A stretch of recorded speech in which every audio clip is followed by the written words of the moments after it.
course is 27740, Practical Methods in Scanning Electron Microscopy. And the objectives of the course are mainly to get students practical hands-on training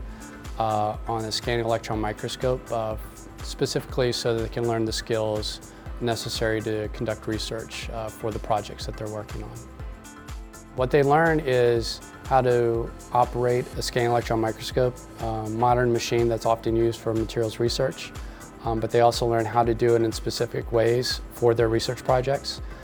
That includes acquiring the images as well as doing analysis, as well as the things that they need to do or understand to be able to do composition analysis as well.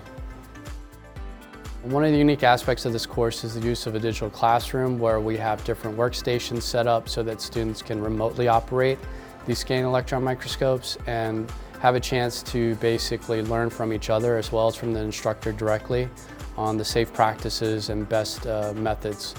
during the actual operation of this microscope.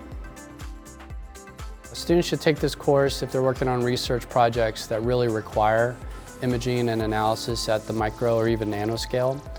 So being able to visualize things, whether it be in biology, in electronic materials devices, or nanomaterials,